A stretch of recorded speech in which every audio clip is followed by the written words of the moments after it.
when I went in that day, I was like, I can make a run at this. Yeah. But I wasn't like, I'm going to win. You know, like you see that a lot, like a lot of athletes, they go in, they're like, I'm going to win. And I was like, I didn't have that mindset until I did this at this tournament. And then all of a sudden I was like, I need to really like, you know, I just did this thing. I didn't even think I could do it. What do I think could happen if I did think I could do it? You know, like if I just believed in myself, I could probably do a lot better. Absolutely.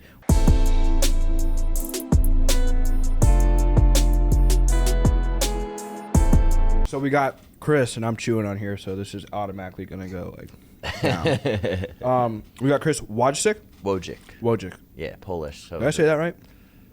No. All right, you're going to have to help. Wojcik. Yeah. Chris Wojcik. So I've been studying you kind of for like a month or two. I've seen your name pop up, things like that. I honestly kept my eye on you. I don't know how long ago I did Jeff. A couple months ago at least. And then, you know, he had nothing but great things to say about you. I always ask different questions. Who's the best? And, you know, who's your best up-and-coming student? And really that's just parallel for anything that I do. You know, whether somebody runs a business or whatever, I just want to know who's the best. You know, I'm just kind of interested in who's the absolute best. So that's how I got Chris on the Adversity Kings podcast today, guys, is I was looking around for the best people, and your name popped up, and you got a lot of accolades to kind of go with it as well. Oh, yeah, don't worry about that. So with that, kind of run people through just a little bit about yourself and just some of the accolades you've acquired through the world of jiu-jitsu, right? Yep. So I am a black belt under Jeff Serafin. I got my black belt in April of this year, so been a black belt for about 2 months. Okay. Competitively, I was a Nogi world champion at purple belt. I took 4th place at the ADCC West Coast trials, and I've medaled at, you know, Pan Am's. Where do the worlds take place? The worlds are in California, pretty much always. Okay. And that literally is like the whole world. Like that's not just like a... Yep. Obviously, it's in America, so it's very American dominated, but you get competitors from Europe, you get, you know, Brazil, Asia, all over the place. And so world, one-time world champion, ADCC world champion. No. IBJJF purple belt world champion. Okay. And then ADCC West Coast trials 4th place. Okay.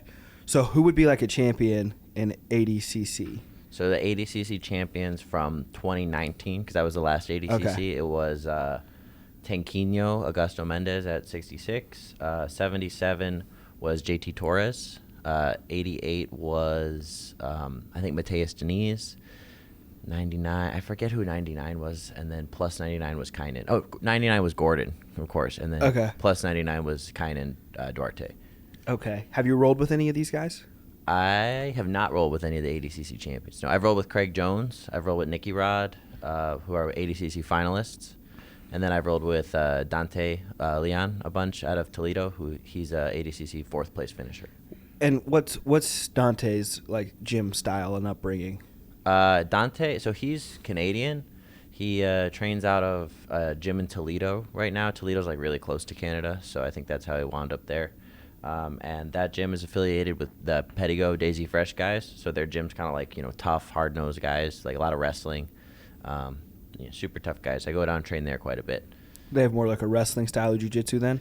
Yeah, I mean, you'll get a bunch of different styles there, but I think that the wrestling is they focus on it a lot over there. From stand-up or from every aspect? Just stand-up from mostly. Because in jiu-jitsu, really, the wrestling that we do now is really oriented towards the ADCC rules, which are a little different from like folk style wrestling rules or freestyle. What's the difference? So the main difference is if you take somebody down in wrestling, you know how you end up in like a turtle position? Yeah. Behind their hips. In ADCC, that's not points. So you have to put them on their butt or on their back to score. Oh, wow. So wrestling is kind of like take them down, and then ADCC is take them down and hold them down. Yeah. So that's kind of the biggest difference.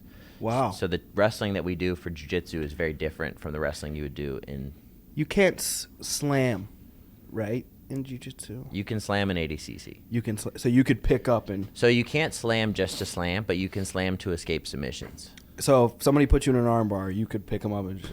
Yep. Holy shit. So you'll see that a lot. Like, I don't know if you've seen, like, the Buggy choke. Yes. So there was a guy... I'm seeing two variations now. I'm seeing the typical Buggy choke and then a reverse Buggy choke. Like hitting it where it's like almost going to the outside opposed to like where you're going over their body. Yep. So there's actually there, and then there's one more that's just coming up. It's like the close guard Buggy choke. Okay. That one got hit in competition like a few weeks ago, like, end of May. So those are like kind of the buggy choke. There was a guy who did it at West Coast Trials, and he got slammed, and he was, paralyzed for like 48 hours. Holy shit. It was crazy. We competed, and there was a slam, and part of the tournament stopped for like 45 minutes so they could lift this guy up and take him out of the venue. And the rest of the tournament happened. We didn't really think much of it besides, oh shit, this guy got slammed in a buggy choke. And then me and my buddy Jack, who I traveled to a lot of the tournaments with, we saw him at lunch on Monday. We just like bumped into him in the street in Vegas, and he was like, yeah, I couldn't walk for 2 days because that was on Saturday. And he was walking on Mondays, but he was, like a day and a half, 2 days. Imagine how scary that would be. Terrifying. Like not knowing, like, when am I going to walk again? Or waking up thinking, wow, 2 hours from now, I'm not going to be able to walk or move anything from the neck down. Yeah, that's crazy. That's insane. That's insane. And how relevant have these buggy chokes gotten? Like, literally, it seems like over this last year, they've just blown up into... Yeah, it's a trend. I don't know if it's going to last. Yeah. It's fun. It's fun to learn. It's fun to try. But I think that it's kind of like once you know how to defend it, it gets really hard to do it, Yeah. Whereas like a lot of things in jiu-jitsu, like a rear naked choke, if someone knows how to defend a rear naked choke, you can still do a rear naked choke to them, because you're on the back, you're in a dominant position. The buggy choke is going, it's a kind of a lower percentage attack from a very inferior position, which is bottom side control, so it's lower percentage, which I think I saw something about like buggy control guard too, like almost like starting. Yeah. I You know saw what I that. mean? I don't know what's going to happen with that, but maybe that's going to become a thing. It looks kind of cool, and I was like, yeah, there's a lot of that leg now. lockers out there. It's hard because like you see so much of that like on Instagram. Like I learned like a lot of stuff from like watching things on Instagram and trying them, and then I'm like, that didn't work, or that worked. Let's try it on someone who's a little bit better, and then let's try that a little bit better. You know? And that's kind of how I learned a lot. Besides like watching instructionals and matches and stuff. Sometimes just try things that you learn on the internet. Now, where'd you grow up? I grew up in Wilmette, Illinois, which is just north of Evanston. And that you got here when you were 5, though. So you... Yep. England? Yes, I was born in London. I lived in London, and then I lived in New York, and then I lived in New Jersey, and then I lived in London, and then I ended up in Chicago when I was about 5. What was all the moving over? My dad's job. Military or finance? Finance. Yep. So Okay. he was working, for different companies, and then they kept moving us around, and I was 2, so we just kept going. And then my sister was born. She's 3 years younger than me, and then kind of when she was like 2 or 3, we were like, okay, we're gonna move to Chicago, and we're gonna stop moving. Okay. And been here ever since then. And so you guys have been here ever since? Yep. And then how many siblings do you have then? Just one sister. Just one sister. Does she do jiu-jitsu? She does not do jiu-jitsu. Does anybody in your family do jiu-jitsu? Nope. No one in my family does any combat sports except for me. Yeah? Yeah. Okay. So what was kind of like elementary school and middle school like for you? Like growing up, like that childhood phase? Yeah, I mean, I was a really kind of anxious and like kind of awkward kid. I got into I wasn't super athletic either growing up. Like I've always loved sports, but I didn't really physically develop until I was probably like 19. Yep. I wrestled because I got cut from the school's basketball team in the 7th grade. Okay. And then after that, I just kind of, I fell in love with wrestling. I thought it was really fun. I thought it was, kind of a great outlet for me. It started helping me feel more confident, and I really liked that, so I just kind of stuck with it. It was hard. I lost a lot, especially in those early years of wrestling. And then after I stopped wrestling at the end of high school, I ended up doing jiu-jitsu. So that's kind of how that... Now, did you do any college? No, so I was kind of the level of wrestler where I was... so my first years of wrestling, like I said, I was really bad. Like my second year, I lost 30 matches, and I won like 4. I was like 4-30. Really not good at wrestling. I was kind of chubby. And then by the end of high school, I was starting to, kind of get some muscles. I was leaning out. I wasn't super, I was more fit.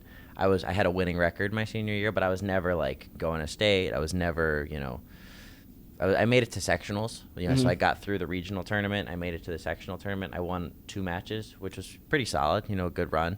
But I wasn't going to state. I wasn't getting any offers, so I decided not to wrestle in college. I could have probably pursued it like as a walk-on or a D3 situation. Now, what did you say your nationality? Is it English then, technically? So technically I'm an English and American dual citizen. Okay. Now, what about your parents? Are they both? So my parents are both American. I was born abroad to American parents, so Okay. I have just dual citizenship by like a birthright, I guess. Wow. So if you ever travel to like London, do you technically not need? So I actually have 2 passports. Wow. Because I did the European ADCC trials in May. I saw that. Yeah, and Was that the biggest tournament you've ever done? No, the biggest tournament I've ever done was definitely the West Coast trials. So is this an annual thing? Every other year, but biannual. I think. So okay. Every I think other that year. would make sense. Yeah. So if it's when is it again this year? So I'm not sure when the next one's gonna be. The proper ADCC, like the World Championship, will be in September. Will you be competing in that? No, so I took 4th, and so you have to win the trials to take 4th. So unless like there's some injuries and they need an extra guy, So who won in your? William Tackett. And where's he train out of? He trains out of Austin, Texas. What team's he out of? Brazilian Fight Factory. How long has he been doing jits? Forever. Like he and his brother are like born-bred jiu-jitsu fighters. So did you face him? I faced William. I lost 4-0. So just off points, not off submission. Yeah, he submitted, I think, everybody up until me, and then, it's a game of inches at that level. I made a mistake countering a takedown, and I ended up in the bottom. And then from there, he got the 2 for the takedown because he put me down. And then I got out, and then at that point, I was just throwing up submissions because I was losing. So I had to just, try something. Yeah, fight for something. Yeah, and, he had a good match. He had a good game plan. And then he won his next match, so he won the whole bracket. Who will he go against in the? So there's 16 guys. Oh wow. So it's the guy. So Tommy Langaker won the Europe trials, and then there's Asia trials. There's 2 Europe trials. So Oliver Taza won the first Europe trials. Cade Rotolo won the East Coast trials for the U.S. And then there's like a bunch of like Dante. He got 4th. So they take the guys who got the 1st through 4th at the first trials, and they get automatically invited back. So you and Dante both got 4th? I got 4th at the trials. Dante got 4th at the ADCC Worlds. Okay.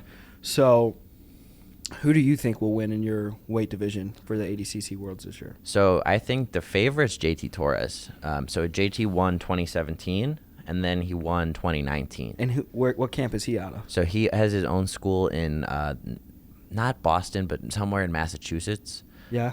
And he was a really decorated gi competitor in the lower belts, and then he won ADCC in 2017, and then I don't think he competed between 2017 and 2019, and then he showed up 2019 and he won again, and he hasn't competed between 2019 and 2022, but he's going to do it at ADCC again. I think he's the favorite, and I think the fact that he hasn't competed is like it could work in his favor because no one knows what his slept on. Yeah, no one knows what his game looks like now. Yeah. What new stuff he has, but at the same time, it's like maybe there's ring rust.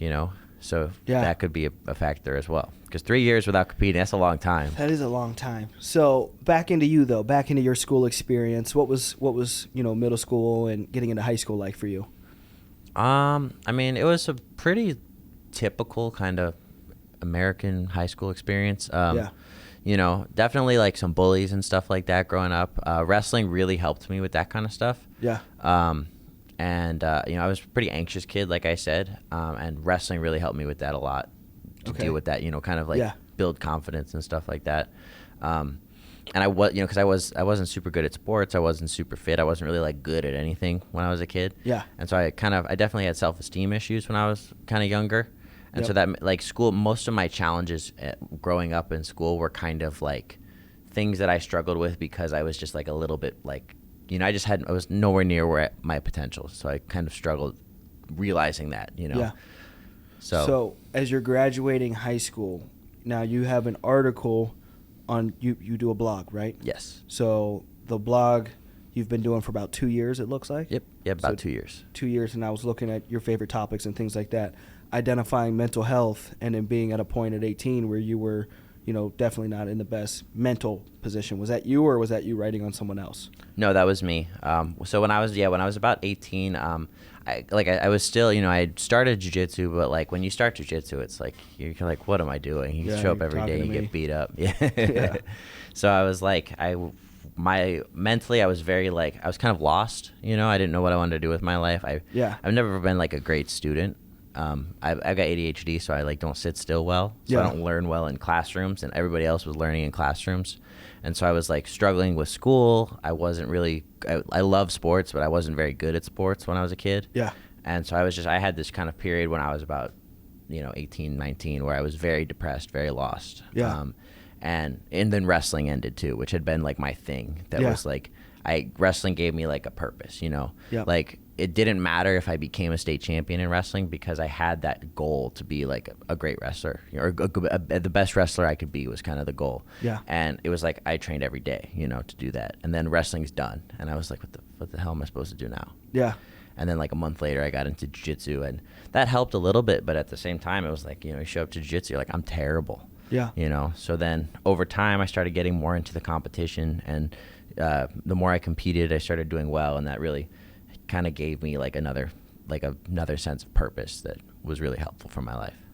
So what do you think was the hardest adversity you had to overcome, that really over your entire life? What's the hardest adversity you've had to overcome in your entire life? I've never talked about this like on a podcast. I've done a few podcasts, but I never talked about this. So I had an experience with a rare form of anxiety called derealization.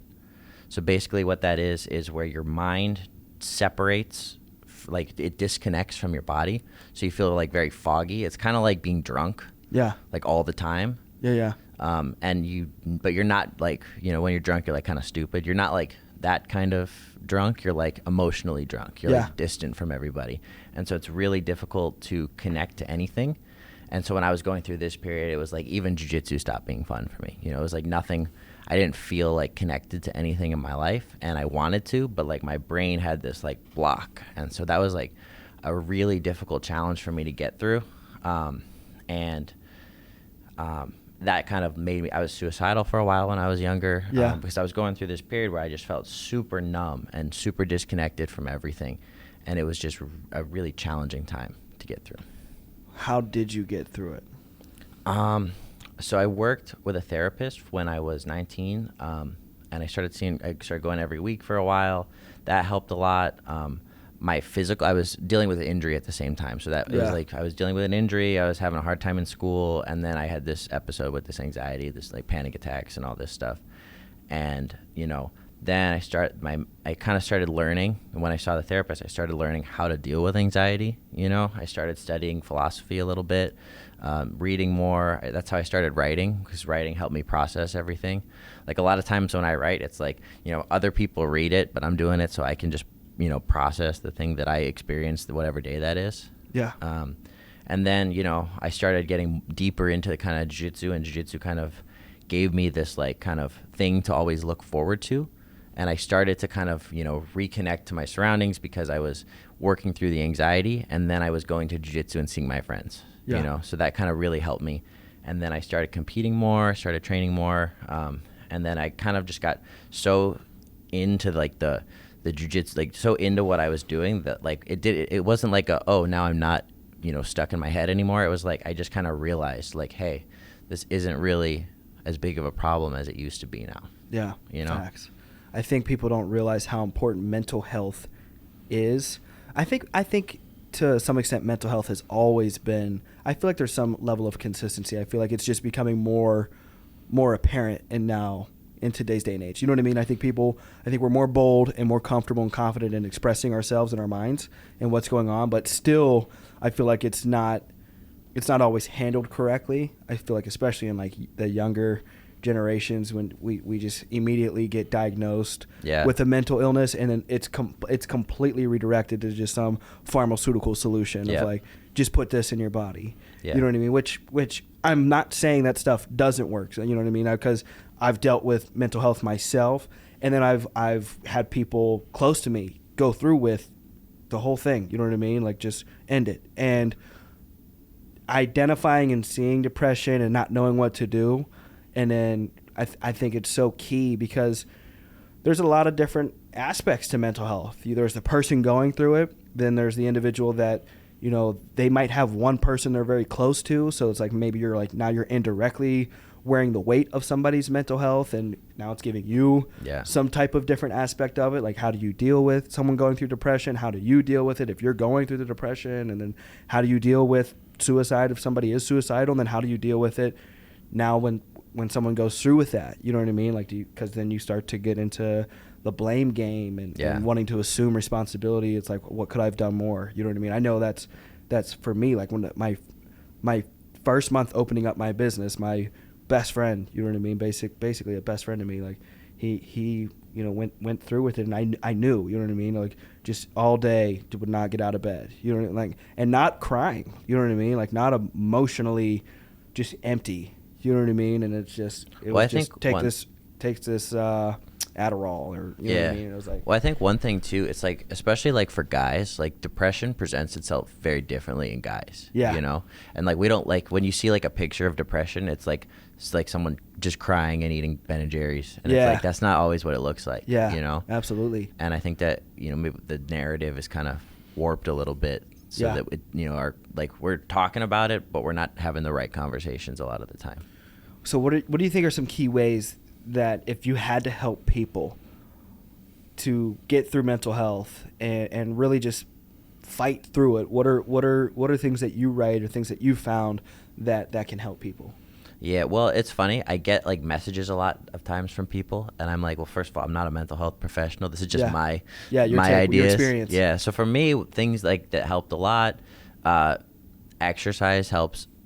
It's an incredible antidepressant. You know. Yes. Physical, and it's not like, for me, I have to, like, you know, maybe this is just me, but I need to do like intense workouts. I need to push myself to where I'm like ready to throw up. You know, that really helps me get out of my head, and I'm really immersed in the world around me. Yep. I also do a lot of like mindfulness, like meditation, that kind of stuff. Yep. Nothing crazy, you know. I'm not like do you like the Wim Hof method at all? Like, I haven't actually tried the Wim Hof method. I just kind of like, I just lay there and breathe, and you know. Yep. Kind of try to like just think about all the things that I don't realize that I'm thinking about. Yeah. And then, you know, kind of the way that I have found that it works for me is I sit there, I breathe, I like start to work through all the, like, your brain has like a bunch of files, right? You know, it's like work, girlfriend, friend, whatever. And you work through all that, and then all of a sudden you're like, I did it all. It's empty. And then that's when you're like, start meditating, you know? So you get through all those, like, you work through all the bullshit, and then you end up actually like kind of finding like this kind of sense of peace. Yeah. And that was, you know, really helpful for me.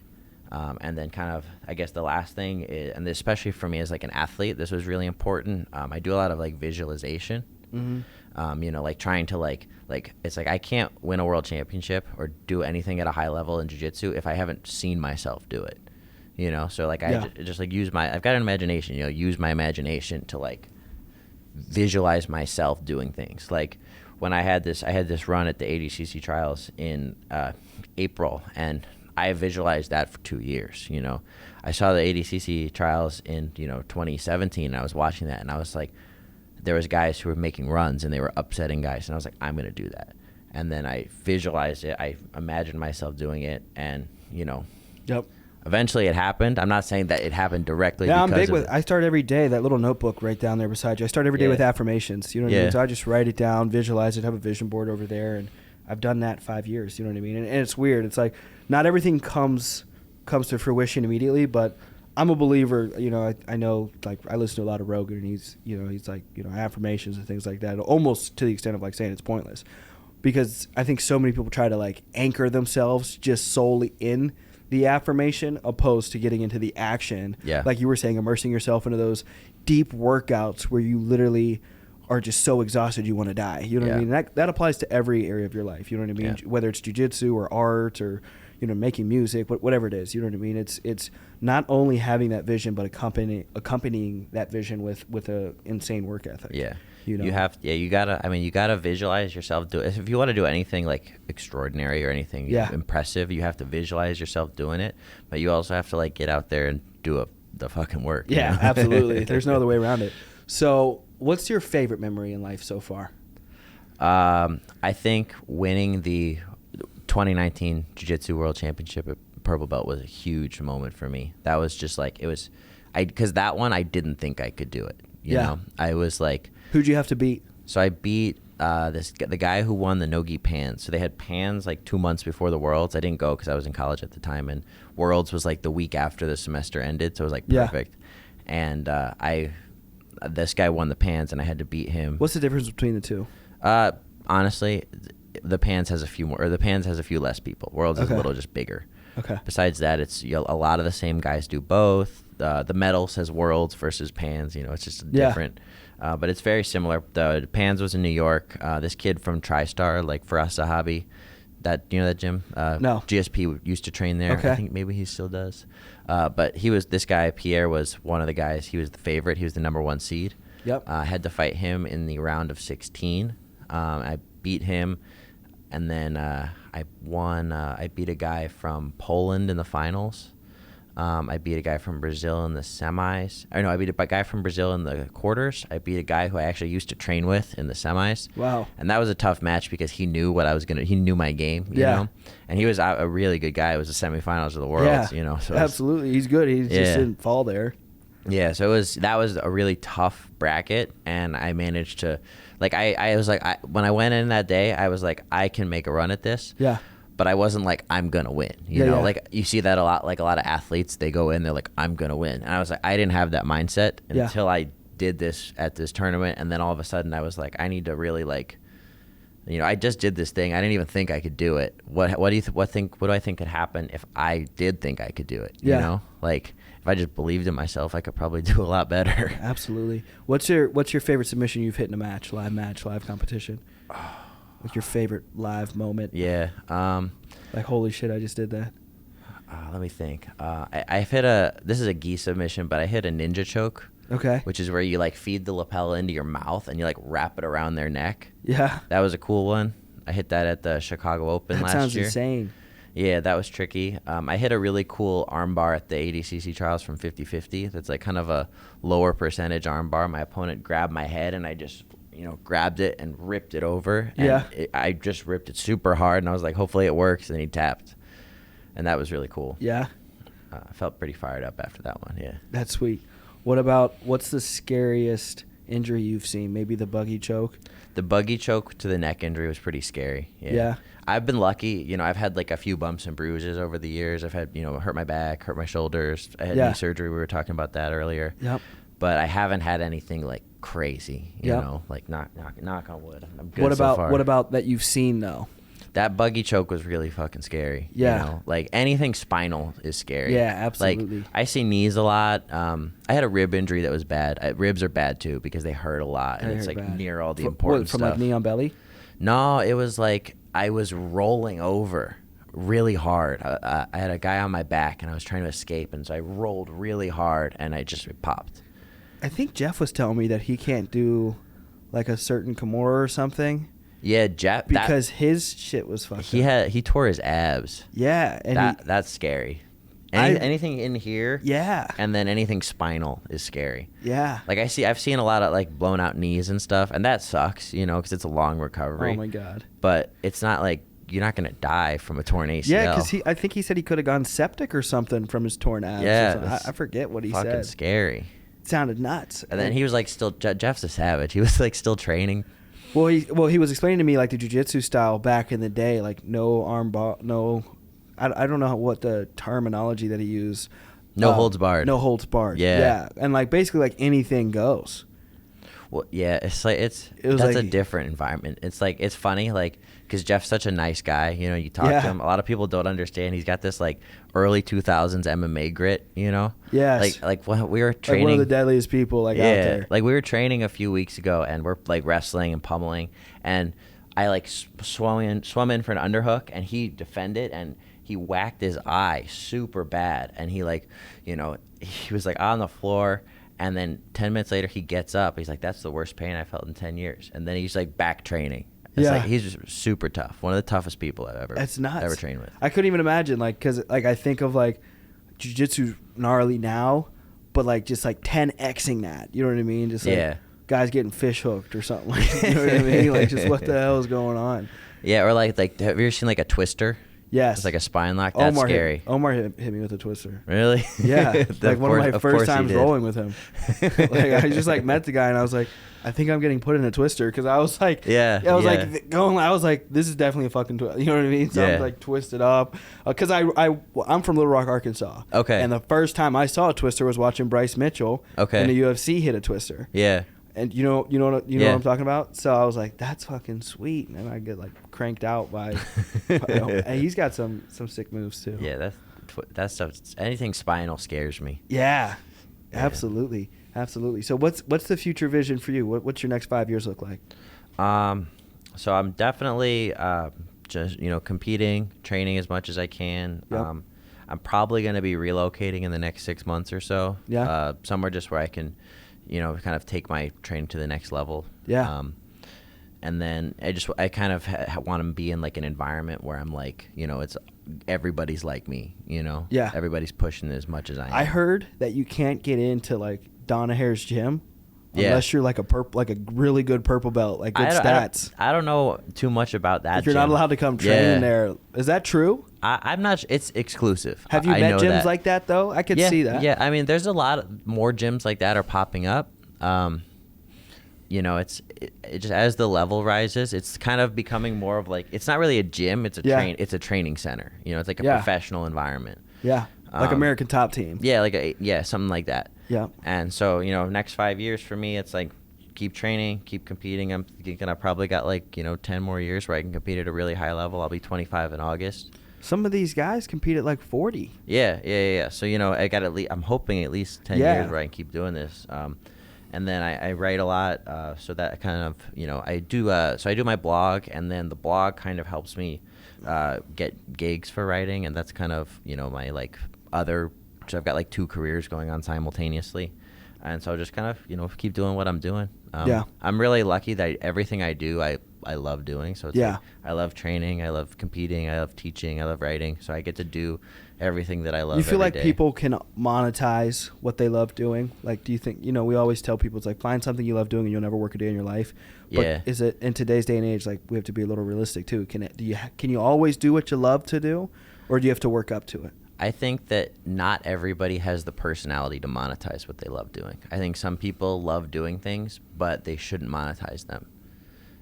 For me, I'm very black or white, because I've been an athlete my whole life. Yeah. So I see things, I'm like, yes, I can do this, or no, I can't, Yeah. And so when I started doing jiu-jitsu, I was like all in right away. I was like, Yep. I'm going to figure out a way to make this my job. Yeah. And that's just my personality. Some people, they start doing jiu-jitsu and maybe they're even really good, but they don't have that drive to make it their entire life. You know? But if everyone's telling them that they should, then they're going to end up in a career and they're going to be burnt out. They're going to be unhappy. Yeah. And jiu-jitsu is like a labor of love. You got to do it because you love it. Yeah, absolutely. There's nobody that's in the jiu-jitsu game that's burnt out. Like if you've stuck around that long. Well, there's people in jiu-jitsu who are burnt out, and those they shouldn't be coaching or competing. No. That coaching. We'll see a lot of that. A lot of guys will stop. Some people will compete for too long, but that's one thing because it's it doesn't really affect other people. If I go compete and I lose, it's it doesn't really no one else is gonna be super bummed. They're gonna go on with their day. You know? I'll be bummed, but it's okay. And then coaching is different because coaching is you're impacting other people's lives. Yeah. And if you're a coach and you're not invested in your students, or you're not invested in trying to be the best coach that you can be, you're gonna create a bunch of students who are not interested in being the best student that they can be. Yeah. So it's as a if I'm gonna coach, I want to fucking coach. Yep. If I'm gonna compete, I want to compete.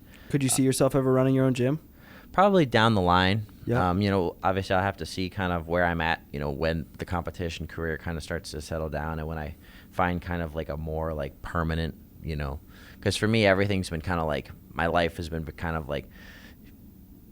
this in terms of jiu-jitsu. It's competing and then injury and then competing and then, I'm training here and then I'm traveling all this year I've been on 12 jiu-jitsu trips already. Yeah. And it's June. Yeah. So it's I've been all over the place. So when I find something that I'm ready to settle, not settle is not the right word, but a place where I'm content. Yep. Then I might think about opening a gym, but for now I'm kind of just going on adventures. Yeah. Now, what about, I was like finding out people's favorite movie. What's your favorite movie or favorite movies? I like, the one that, when you ask me, the one that comes to mind is Fight Club. Yeah. I think Fight Club is cool because I think it's kind of like angsty, but it's also philosophical, which I Yeah, like. when you watch it like older, you start to like get like so much like deeper meaning out of it, opposed to like when I watched it as like a kid, it's like, yeah, kick his ass. Yeah. Like, now it's like watching it, it's like, holy shit, that's a deep movie. Yeah, and the other one I like is The Big Lebowski. Okay, I've seen that. Yeah, I like that one. I watched that recently. Really? Yeah, like somebody told me about it, and they were like, you can't like be alive and not have watched that. Yeah, it's fun. I like showing it to people because it's funny too. Like if I watch it with like a friend who's a guy, they love it. Yeah. If you watch it with like a girlfriend or something like that, they're like, "What the fuck is that about?" Yeah, it's like, what the fuck's going on? And it's, I think I like it. It's a good movie, I think. What about? Do you have any favorite shows? Favorite shows? I feel just like watched no Stranger fighter Things. How Stranger Things first off? How is Stranger Things? Stranger Things? I like it. Like it? Yeah. I haven't gotten into it, but I did start the Umbrella Academy. Oh, and okay. I like that. I watched that the a first lot. 2 seasons of that like a few years ago when it was out. Yeah? Did you like it? Yeah, I liked it. Yeah, it wasn't bad. You know what? I think my favorite like kind of show that maybe not a lot of people think about is Money Heist. It's La Casa de Papel. It's a Spanish show. Okay. It's huge in Europe. It's really good. I really like. It's about these it's about this like group of criminals and they rob banks, and it's from the perspective of like the criminals. I want to say I've seen it. It's really good. I liked it a lot. Is it like a clean black dude? Is like one of the main characters? Everybody's Spanish. Oh, everybody's Spanish? So they wear like Dali masks, which I think is cool. They got like red jumpsuits. I've definitely seen this. Maybe I haven't seen it. No, That would be my recommendation. I feel like I for sure have seen it. I don't know. I'm going to have to double check. Aiden, have you seen Money Heist? No, I've heard of it though. No? I got to check. But I feel like every fighter, though, I feel like 85% of fighters like Dragon Ball Z. I love Dragon Ball Z. I was going to say, I was like... I was more of a Naruto kid, but I like Dragon Ball Z. I never got into Naruto, but I was Dragon Ball Z. Was always into... And I actually was rewatching the Dragon Ball Z Super. It's got like 100 episodes or whatever in there. They're all long. No, they're like 20 minutes. The series are long. It's just long. Yeah, it's a lot of episodes. Long. And then they got that movie. My boy was telling me to watch Dragon Ball Z. I think the movie's the one that came out like a few years ago. Yeah, it came out a few. I didn't watch that one. I haven't seen it either. I didn't watch it. He was like, "There's a different level, like a different." But I think for me, like when I really need to like zone in for business, I just like mentally like that's part of my visualization process, like leveling up shit like that. Yeah. But I could see that in fighters. Like, what's the other point? Like, what would be the other point of fighters? Why is the fight culture? Everybody, black, white, Mexican, whatever. Everybody likes a little bit of Dragon Ball Z. Yeah. In the fight industry, and I'm like, dude, everybody wants to level up. You know what I mean? Everybody wants to be that badass. It's like that just goes to a different fucking like form where they almost feel like invincible. You know what I mean? Like, well, I think it's also like as someone who's experienced like the highs and lows of competition, when you're winning, like you feel like you could do no wrong. You feel like you tap into that like flow state. Like, have you ever read like any like Bruce Lee or anything? One of my favorite videos I share with everybody now. I haven't read anything in depth, but I share with, be shapeless, be formless, be like water. It's one of my favorite things to try to teach on and explain and really dive back in and see if there's any angles that I'm missing. Yeah. Yeah. I think that like tapping into that flow state, Yes. I think that's something that all of the best competitors in jiu-jitsu, the best fighters, they all, whether they know it or not, they all do it really well, and that's kind of what, like, if you can tap into that flow state at the, like, on the biggest stages, that's what makes you, world class. Yeah. Like, obviously everybody's training hard, everybody works hard. Yep. What separates the best guys from the best guys is who can, like, tap into this, like, mental state. Who do you think has the best flow state out there? The best kind of mental game, I would say. For the jiu-jitsu. For jiu-jitsu. Did you say it's Gordon? I mean, he's definitely got to be. It's hard to say he isn't with his results. I think I told you. I think Jacob Couch does a really good job of, like, every time I see Jacob, he performs really well. Under the pressure. Yeah. You know, like when there's a big stage, he does really well. I'm trying to think of other guys. Mika Galvao, he's a up-and-coming kid from Brazil. It's hard to say up-and-coming. He's won the ADCC trials in Brazil and World Championships this year. But he was like, earlier this year, he was kind of still up-and-coming. And when the fight starts, he looks amazing. Yeah. And actually, one other guy who I would mention is my friend Keith Krikorian. He's a black belt from 10th Planet. He took second at the ADCC trials 3 times in a row. And then the 4th time, he won. Now, which 10th Planet is he out of? He's out of 10th Planet, San Diego. Wow. So is he right under Eddie Bravo then? He's under Buggy Martinez, who was under Eddie Bravo. So he got his black belt, I think. Now, I forget. I remember asking Seraphin, who was he under? So Jeff is under a guy named Jack McVicker. Yeah. Who's out of Indiana. Yeah. And then the lineage goes back, Megaton, then Hoyler. Yeah. You know, all those Gracies. Crazy. Yeah. Crazy. So what about, do you have any favorite restaurants? Favorite like food locally? places? Yeah, locally. More so locally. So this is not locally at all, but I went to Italy like a month ago. I was watching, dude. All that food looked crazy. Yeah, it was great. So I love Italian food. Yeah. So like there's some places in Little Italy in Chicago, like downtown, that now, I really were you eating like that between competition? No. Between matches? I was like, I wonder if that affects his matches. Because, I don't know. I feel like jiu-jitsu guys, they don't have to diet as hard as like wrestlers. Yeah, well, so I was cutting quite a bit of weight to make the 77. I actually had a really bad weight cut when I was over in Europe because the flight kind of messed me up, and I started retaining a bunch of water, and then I couldn't get the weight off, and then it was like I made weight, I got it off, I competed, and it was fine, but it was like a very taxing weight cut. Dehydrating. Yeah, a lot of. I had to lose like 6 pounds the day before, which is not a ton, but for a same day weigh-in, that's kind of more than I would like to do. Yeah. So, yeah. Restaurants. I really like Italian food, so there's a lot of good places in Little Italy. There's one place that I went recently. I forget what it's called. Rosebud I really like in Little Italy. There's one there that's really good. I like pizza. There's this place. I live in Rogers Park. There's a place right by me called JB Alberto's. They make the best pizza in Rogers Park. Deep dish? I'm a thin crust guy. Thin crust? Yeah. Everybody in Chicago's thin crust. People that come to Chicago are deep dish. Yep. And it's always Giordano's. Yep, yeah. And then the Chicago people are like, what the fuck? Like, I went to high school with the son of the guy who runs Lou Malnati's. Wow. Yeah. Wow. So Lou Malnati's is my favorite deep dish. Yeah? Yeah. See, the guys here, so we all came from Pittsburgh. So I opened my first office in Lincoln, Nebraska. And they had some good wrestlers out there. I think they had one jiu-jitsu gym, though. So I did some gi training there. And then I think from there I brought a few of our guys here. But we all originated in Pittsburgh. So when it comes to Chicago, everybody likes Giordano's. I think my one boy, like my partner, he likes thin crust or something. I don't know. He likes. Have you ever had Pequod's? I don't think so. No. Pequod's is good. That's at Morton Grove, and then there's another one in the city. Yeah. And that's really good. Pequod's, I think, is the best deep dish in Chicago. Okay. They deliver? I'm not sure. Probably it's pizza. I would imagine. I'm assuming. Pizza. Yeah. They'd have to be like their deep dish is like pizza. different. It's like caramelized crust. You know? Sounds fire. So it's really good. It sounds fire. So I kind of want to wrap up with your favorite article. Let's elaborate on your favorite article and favorite book. Okay. Favorite article that I've read from other people? No. Well, you can give us both. Maybe favorite article you've written and favorite article that you've read. I read an article kind of recently. This is from this guy. His first name's Sahil. He's on Twitter. He wrote an article called "Reflecting on My Failure to Build a $1 Million Company." Yeah. He's the founder of Gumroad.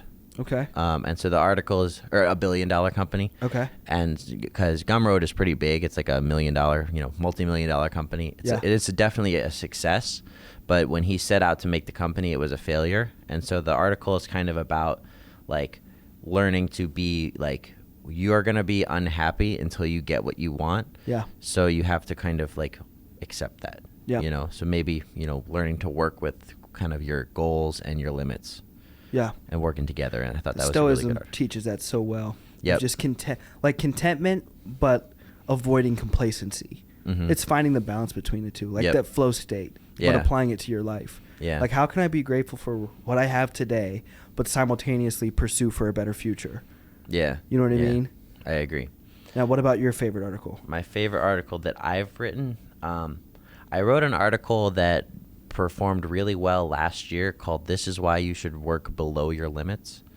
And it was about kind of finding the balance between like a comfort zone, like working to kind of stretch your comfort zone without burning yourself out. So key. I try to tell my people that all the time. I was like, you come in here and you're like a vehicle, and if you drive it on red, you know what I mean? Yeah. Like I don't know what the fucking term is for that measurement thing Yeah. there. But I know if you're on red for too long, your engine blows up, and Yeah. that's how life is. It's like find your green, orange. It's all right to be in the yellow, orange for a little bit, but try to be high green. You know what I mean? Like 40 miles per hour all day is way better than 80 miles per hour for the week. Yeah. Because you can go all day forever at 40. You're going to take over the world. Yeah. And like in jiu-jitsu, like competing, we have this, like, it's like if you train, 7 days a week, twice a day, all the time, you're going to get really good fast, but then your shit's going to break. Your body's not going to be able to keep up with the workload. I did read a little more into some of your articles because it was saying you were starting to experience fatigue, body and mind fatigue because you were training. I've done that, not through jiu-jitsu, but just overtraining. You overtrain, you overexert yourself, and then you find yourself law of diminishing returns. You can only put so much pressure on today. Yeah. And so like I had a conversation with a strength and conditioning coach recently, and we were talking like more like a philosophical conversation. And we were talking about like peaks and valleys of like, being an athlete. And it's like, you have to understand that, you're going to peak at some events. You're going to have, an awesome time. You're going to do really well. Yep. And then probably the next week you're going to be heading down, because your body can't sustain physical peaks all the time. Yeah. But you can, build yourself back up so the next peak is even higher. Yeah. And that's kind of what I'm trying to shoot for, instead of just like constant striving. It's like, obviously I'm always trying to get better, but I'm also working with the understanding that my body is, I'm not a superhero. Yeah, exactly. So, yeah. So, go ahead. Oh, no, what are you going to say? Your favorite book. Favorite book. Okay, this is like kind of a weird philosophy book. Do you know Nietzsche? My buddy talks about it a lot. Okay, so I saw the artist or the author, and I was like, yeah. So I don't know if I've read any of his material yet. So Thus Spoke Zarathustra is a really good book. It's kind of like so the ideas are just incredible. I'm going to look this up. So it was written in the 1800s, and Nietzsche was like, his life was just kind of tragic, like people didn't really like him, and he was weird and, awkward and didn't have social skills, and girls didn't like him and all that stuff, but he was brilliant. And so basically what the book is about is kind of like becoming more than just like a man, so he writes about the Ubermensch, which is like the overman. And, it's kind of like the next step in like human evolution would be this overman figure. Okay. And so he talks about like how you can like kind of go away from kind of the conventional like social understandings of how to behave. Yep. And become this kind of it's Thus Spoke Zarathustra. Yeah, I see it. Yeah. And so it's kind of just this like, it's kind of like a self-help book, but it doesn't really feel like it, it feels like kind of like a philosophy story type situation. Yeah. Which I really like. Did you like Greek mythology at all? Like the Iliad? Yeah, I liked that growing up, yeah. Do you like the movie Troy? Yep. Yeah. I think I more so like the movie than the books, but still great books. Yeah. So would your favorite author then be Friedrich Nietzsche? No. Viktor Frankl? Viktor Frankl's one of them. I read this guy on the internet. His name's Nicholas Cole. Okay. He's a blogger. I think he's probably my favorite writer right now. Okay. He writes a lot about business. He writes a lot about kind of like life stuff, and it's nonfiction, and it's very relatable because he grew up in the suburbs of Chicago too. So I'm like, I kind of. Does he have books or is it just articles? Yep, he has books, articles, all that stuff. Okay. I read his book actually is kind of what taught me about like writing on the internet. Okay. He just has a book called The Art and Business of Online Writing. Okay. But he's like a prolific online writer. He writes about tons of different topics, and I really liked a lot of his work. Especially when I first started writing. What's your vision look like then with the writing? Like, do you want to be writing for like major athletes in the jiu-jitsu realm, or just autobiography stuff? I'm not sure really. I like, I do it, and when I do well, I get paid more. So I like, I kind of just try to be as good at it and as consistent as I can. Yeah. I do like some freelance work where I like contribute to other websites. I do some contributing under ghost writing, so I'm like pretending to be somebody else. Yeah. And then I obviously like one day when I'm done competing, That has to take some level of humility. Ghostwriting, you know what I mean? Yeah, like, yeah. Imagine me like doing like ghost jiu-jitsu, like paying someone to like possess my body so I could actually submit people. You know what I mean? It's like if I could just take you and it's like, yeah, you know what I mean? I'm not me right now. I'm Chris. I'm about to tap your shit the fuck out. That would be so awesome. Yeah. I've thought about that too. One of my other theories is like I'm just gonna stay a white belt forever. So 10 years from now, when people are like, "What belt are you?" I'm like, "Oh, I'm a white belt." Just a white belt. Just Buggy choke you to hell. You know what I mean? Just keep changing gyms so you never get promoted. Yes. That's what you got to do. Yes, that would be hilarious. I've heard of people like do things like that. Like, I always think that I'm like, these tournaments aren't like that regulated. I was like, you could definitely come in here and just say you're a white belt and it'd just be Chris. Yeah, I mean, especially if no one knows who you are. Yeah. Like if you go, there's a video on YouTube. It's like a guy shows up to a gym and he's a black belt and he wears a white belt and he just beats the hell out of everybody. Yeah. It's like, and you get a lot of views on YouTube. That's hilarious. Any ending remarks before we shout out any of your personal stuff and your brands, your missions, things you're working on? No, this was fun, man. Thank you so much. It was good. I think we did an hour. What's that, hour and 5? Yeah. Hour and 5 minutes. Goes by fast. Nice. Let's shout out anything you want to shout out. Friends, your personal businesses, whatever you want to do. Well, if anybody wants to read my writing stuff, I recommend they check out my Substack. Yep. It's linked in my Instagram, or maybe you can include it in the show notes if that's okay. If we could try to do that. Yeah. Cool. And then shout out my sponsor, Martial Paradise, or my gear sponsor. My training partners at Seraphin Jiu Jitsu. My friends over at Northside Jiu Jitsu. That's where I teach kids and adults a few days a week. And my mom and dad, everybody at home. Let's go. Yeah. Let's go. And then where can they find you on Instagram? Chris M. Wojcik. Chris Wojcik was taken, so there's an M in between my first and last name. The Wojcik is hard. Okay, it's W-O-J-I-C-K? W-O-J-C-I-K. C-I-K. Yes. All right, guys. That's it. So another episode of Adversity Kings. We have Chris Wojcik. It was phenomenal, brother. Thank you. Thank you. And you guys have a blessed day. Peace.